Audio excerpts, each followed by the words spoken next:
4장 12절부터 13절까지 말씀으로 말씀의 능력을 알고 살자, 말씀의 능력을 알고 살자, 이런 제목으로 말씀의 은혜를 나누고자 합니다. 하나님의 자녀는 살아야 하는 분명한 이유와 목적이 있습니다. 우리가 이것을 바로 알고 사는 것이 인생을 허비하지 않는 비결입니다. 내가 왜 살아야 되지? 내가 오늘 이 하루를 왜 살아야 되고, 내일도 왜 살아야 되고, 모레도 왜 살아야 되고, 글피도 왜 살아야 되는가? 이 이유를 알고 사는 게 중요하다는 거죠.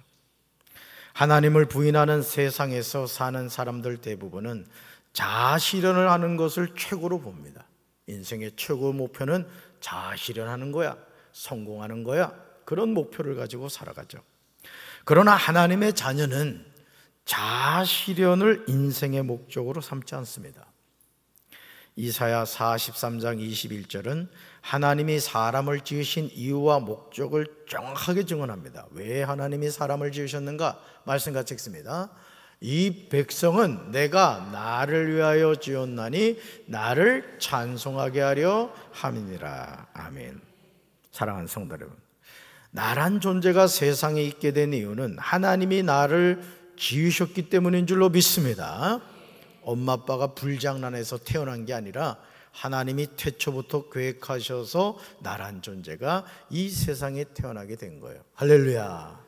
여러분은 모두 존귀한 하나님의 자녀인 줄로 믿습니다.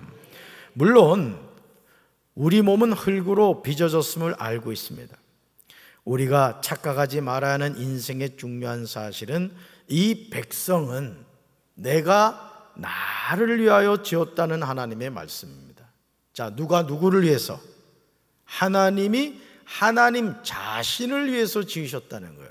그래서 저와 여러분은 누구 거예요?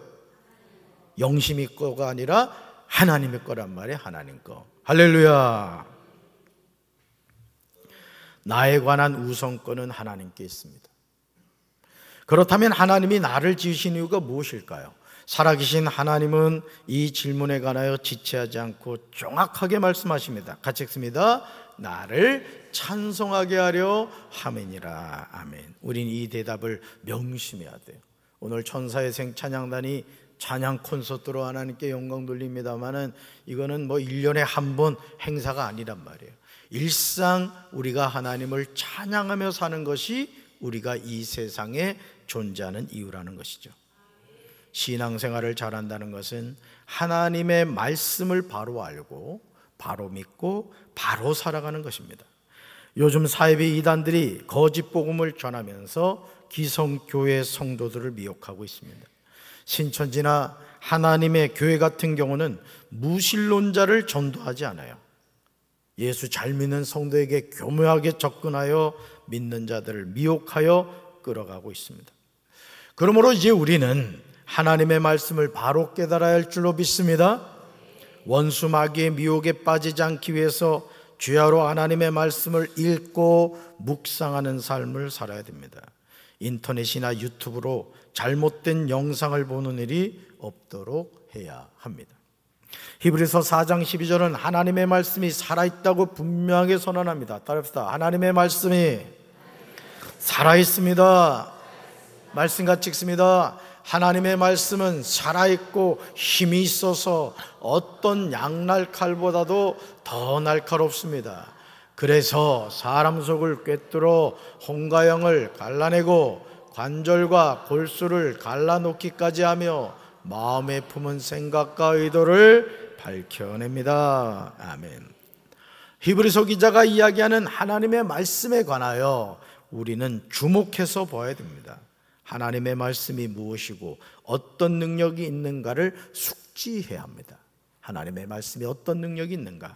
우리 6가지로 나눠보겠습니다. 첫째, 하나님의 말씀은 살아있습니다. 두 번째요, 하나님의 말씀은 힘이 있습니다. 세 번째, 하나님의 말씀은 어떤 양날칼보다도 더 날카롭습니다. 네 번째요, 하나님의 말씀은 사람 속을 꿰뚫어 홍과 영을 갈라냅니다. 다섯 번째, 하나님의 말씀은 관절과 골수를 갈라놓기까지 합니다. 여섯 번째요, 하나님의 말씀은 마음에 품은 생각과 의도를 밝혀냅니다. 아멘. 사랑하는 성도 여러분, 하나님의 말씀이 살아있음을 믿으십니까? 하나님의 말씀이 힘이 있음을 믿으십니까? 하나님의 말씀이 어떤 양날칼보다도 더 날카롭다는 사실을 믿으십니까? 하나님의 말씀이 사람 속을 꿰뚫어 혼과 영을 갈라냄을 믿으십니까? 하나님의 말씀이 관절과 골수를 갈라놓기까지 함을 믿으십니까?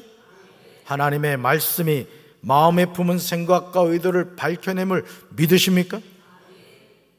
이 모든 것은 우리에게 믿어달라고 요청하는 내용이 아닙니다. 하나님의 말씀은 이렇다고 우리에게 공지하고 있는 거예요.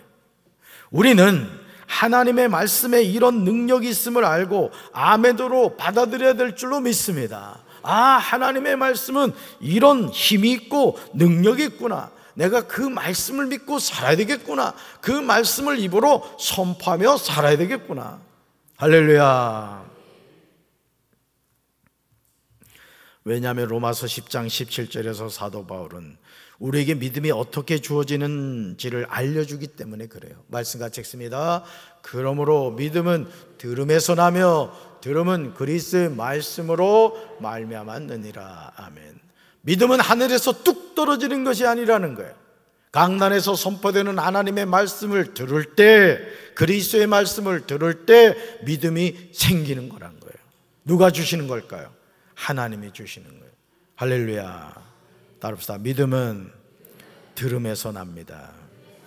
그런데 그 들음은 그리스도의 말씀으로 말미암습니다.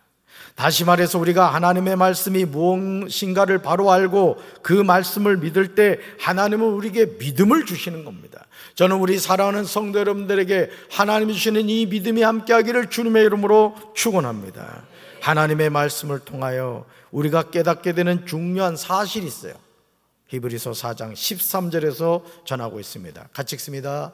하나님 앞에는 아무 피조물도 숨겨진 것이 없고 모든 것이 그의 눈앞에 벌거숭이로 드러나 있습니다. 우리는 그의 앞에 모든 것을 드러내 놓아야 합니다. 아멘. 하나님의 말씀은 영적인 엑스레이와 같습니다. 아무 피조물도 하나님 앞에 서면 아무것도 숨길 수 없어요. 여러분, 이 세상에서 제일 바보 같은 인생이 누구냐? 하나님을 속일 수 있다고 생각하는 거예요. 여러분, 하나님은 전지전능하신 분이에요.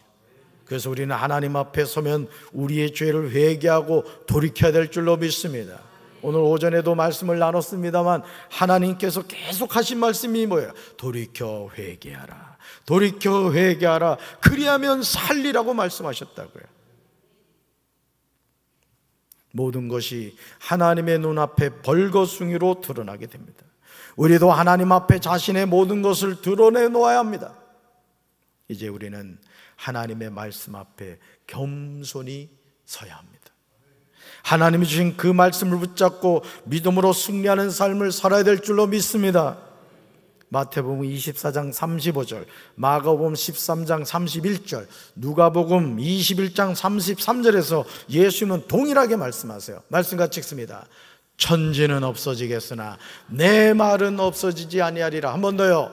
천지는 없어지겠으나 내 말은 없어지지 아니하리라. 아멘. 여러분, 천지를 붙잡아야 돼요? 말씀을 붙잡아야 돼요? 말씀을 붙잡아야 돼요. 왜? 천지는 없어져요. 근데 뭔 없어지지 않아요? 말씀은 없어지지 않아요. 한 말씀을 붙잡는 성도들 되기를 주님의 이름으로 축원합니다. 그러므로 하나님의 말씀에 어떤 능력이 있는지 바로 알고 말씀을 배우고 확신한 일에 거하는 삶을 살아야 되는 거예요. 세상이 뒤집어지고 혼란스럽고 여기서 이런 얘기하고 저런 얘기한다고 할지라도 여러분은 항상 뭘 붙잡고 살아야 된다? 하나님의 말씀을 붙잡고 살아야 되는 거예요. 영원히 변함이 없는 하나님의 말씀, 영원히 사라지지 않는 하나님의 말씀을 붙잡고 사는 인생이 복받은 인생인 줄로 믿습니다. 천지는 없어지지만 하나님의 말씀은 없어지지 않습니다. 지금도 하나님은 말씀대로 역사를 주관하시는 분이에요. 저는 우리 사랑하는 성도 여러분들이 하나님의 말씀에 붙잡힌 바다, 그 말씀대로 축복받는 인생들이 되기를 주님의 이름으로 축원합니다. 가슴에 손 얹겠습니다. 사랑의 주님, 오늘도 하나님은 말씀대로 역사하시는 줄로 믿습니다. 우리가 하나님의 말씀을 붙잡고 믿음 안에서 승리하는 삶을 살게 하옵소서. 오늘 천사의 생 찬양단이 찬양 콘서트를 통하여 하나님께 영광 돌립니다. 주여 영광 받아 주시옵소서. 예수님 이름으로 간절히 기도합니다. 아멘.